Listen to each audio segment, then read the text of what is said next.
اللہ کا خوف آتا ہے، علم آتا ہے تو اللہ کی خشیت آتی ہے، علم آتا ہے تو انسان کے اندر تقوی آتا ہے، علم آتا ہے تو انسان کے اندر پرہیزگاری آتی ہے۔ اسی لیے آپ دیکھ لیں جتنے بھی اولیاء اللہ ہوئے ہیں ان کے لیے قرآن نے کیا کہا؟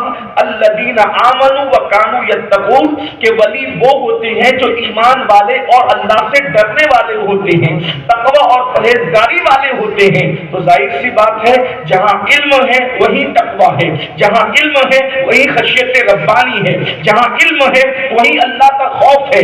آپ سوچیں گے یہ کیسے ہو سکتا ہے کہ علم ہوگا تو اللہ کا ڈر ہوگا، علم ہوگا تو اللہ کا خوف ہوگا، علم ہوگا تو اللہ کی خشیت ہوگی۔ میں آپ کو بہت آسان لب و لہجے میں عرض کروں، آپ دیکھیں ہم مختلف گناہ کر رہے ہیں لیکن علم نہ ہونے کی وجہ سے ہمیں پتہ نہیں ہے کہ اس گناہ کا انجام کیا ہے۔ مثال کے طور پر مسلمانوں کی اکثریت آبادی نماز سے کوسوں دور ہے، ان کو پتہ نہیں ہے کہ نماز چھوڑنے کا بوال کیا ہے۔ جس دن مسلمانوں کو پتہ چل جائے کہ نماز چھوڑنے کا بوال کیا ہے، کوئی مسجد کے دروازے کو چھوڑنا گوارا نہیں کرے گا۔ اسی لیے آپ دیکھ لیں جتنے علم والے ہیں وہ نماز سے بہت محبت کرتے تھے، نماز سے بہت پیار کرتے تھے۔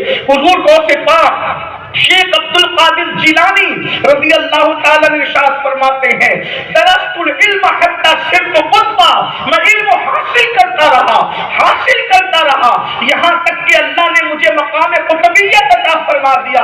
حضور غوث پاک پیدائشی ولی ہونے کے باوجود نماز سے اتنی محبت کرتے تھے کہ عشاء کے وقت وضو کرتے تھے اور عشاء کی نماز کے بعد نفل اتنے نوافل ادا کرتے تھے کہ فجر کی نماز کا وقت آ جاتا تھا اور عشاء کے وضو سے آپ نماز فجر ادا فرماتے تھے۔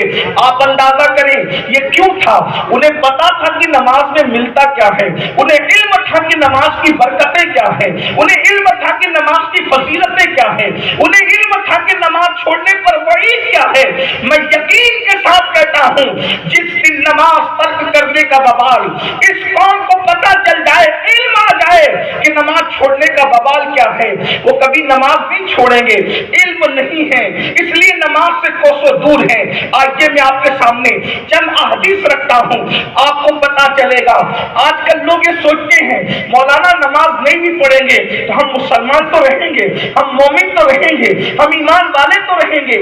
حنفی ہونے کی وجہ سے ان علماء کی موجودگی میں بے نمازی کو ڈائریکٹ کافر نہیں کہتا، اور کہہ بھی کیسے سکتا ہوں اس لیے کہ ہم مقلد ہیں، اپنے امام کے اقوال کے پابند ہیں۔ مگر سن لو، نماز چھوڑ کر جنت کا خواب دیکھنے والوں، نماز چھوڑ کر کے جنت کے خواب دیکھنے والوں، اللہ کے رسول صلی اللہ علیہ وآلہ وسلم ارشاد فرماتے ہیں الا لا ایمان لا صلاۃ لہ، اور کما قال علیہ الصلوۃ والسلام کہ اس کا دین اور ایمان نہیں ہے جس کی نماز نہیں ہے۔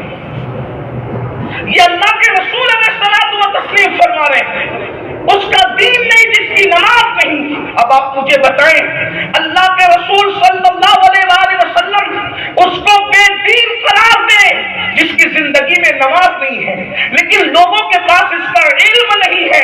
بلکہ ہمارے امام سیدنا امام اعظم ابو حنیفہ تو یہاں تک فرماتے ہیں جو نماز میں سستی کرتا ہے مجھے ڈر لگتا ہے کہ جب وہ مرے گا تو کافر ہو کر کے مرے گا۔ جب یہ بات کسی مسلمان تک پہنچے گی تو کیا وہ نماز کو ترک کرے گا؟ تو یاد رکھیے علم آتا ہے تو اللہ کا خوف آتا ہے، علم آتا ہے تو اللہ کی خشیت آتی ہے۔ آئیے آپ کے سامنے دوسری بات رکھوں، آج لوگ ناپ تول میں کمی کرتے ہیں، چیزوں کے اندر ملاوٹ کرتے ہیں کیونکہ ان کے پاس علم نہیں ہے کہ اگر ہم چیزوں میں ملاوٹ کریں گے تو کیا ہوگا۔ اللہ اکبر، چیزوں کی ملاوٹ کا نقصان کیا ہے؟ آپ بہت سارے لوگوں کو دیکھیں ہر سال حج کو بھی جا رہے ہیں، ہر سال عمرہ کو بھی جا رہے ہیں، اللہ اکبر، بڑی بڑی داڑیاں بھی ہیں، خوبصورت سروں پہ ٹوپیاں بھی ہیں، مخجران قوم و ملت بھی کہلا رہے ہیں، لیکن اگر دودھ بیچتے ہیں تو دودھ میں ملاوٹ کر رہے ہیں۔ اللہ اکبر، اسی طریقے سے تیل بیچتے ہیں، تیل میں ملاوٹ کر رہے ہیں، گھی بیچتے ہیں، گھی میں ملاوٹ کر رہے ہیں۔ ان کو خبر ہی نہیں کہ ملاوٹ کا نقصان کیا ہے۔ مگر آؤ، اگر علم ہوگا احادیث کا تو اللہ کا خوف پیدا ہوگا کہ ملاوٹ کا نقصان کیا ہے حضرت سیدنا عبداللہ ابن عباس رضی اللہ تبارک و تعالیٰ کے پاس حاجیوں کا ایک قافلہ آتا ہے اور آنے کے بعد کہتا ہے مسلمانوں ذرا غور سے سننا، یہ علم کی باتیں ہمارے ذہن میں نہیں ہے، اس لیے اللہ کا خوف بھی ویسا نہیں ہے۔ اللہ اکبر۔ ابن عباس سید المفسرین، رئیس المفسرین، حبر الامہ عبداللہ ابن عباس کے پاس ایک قافلہ آتا ہے اور آنے کے بعد کہتا ہے اے ابن ام رسول، اے رسول اللہ کے چچا کے بیٹے، ہم لوگ حج پر آ رہے تھے، ایک بندے کا انتقال ہو گیا۔ کہاں پر انتقال ہوا؟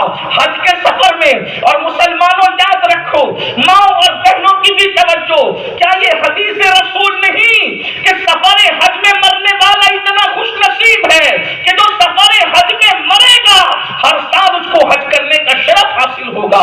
اور ایک روایت میں یہاں تک ہے اس کے ہم شکل ایک فرشتہ پیدا کیا جائے گا جو ہر سال حج کرے گا اور اس کا ثواب اس حج میں مرنے والے کو ملے گا۔ اسی طریقے سے حدیث یہ بھی ہے جو سفر حج میں مرے گا وہ اپنی قبر سے لبیک کہتے ہوئے اٹھے گا۔ یہ ساری فضیلتیں اپنی جگہ ہے، لیکن اب ذرا غور سے سننا، علم کی دوری نے ہمیں دین سے کتنا دور کر دیا، اللہ کے خوف سے کتنا دور کر دیا، اللہ کی خشیت سے کتنا دور کر دیا۔ اللہ اکبر۔ ابن عباس کے پاس آتے ہیں، اے رسول اللہ کے چچا کے بیٹے، ہم سفر حج میں تھے، ایک بندے کا انتقال ہو گیا، انتقال کے بعد ہم نے اس کی قبر کو کھودا اور جب قبر کو کھودا تو ہم نے بہت بڑا اژدہا دیکھا، ہم ڈر گئے، ہم نے دوسری قبر کھودی، اس کے بعد ہم نے پھر وہی اژدہا دیکھا، ہم نے تیسری قبر کھودی، ہم نے وہی اژدہا دیکھا۔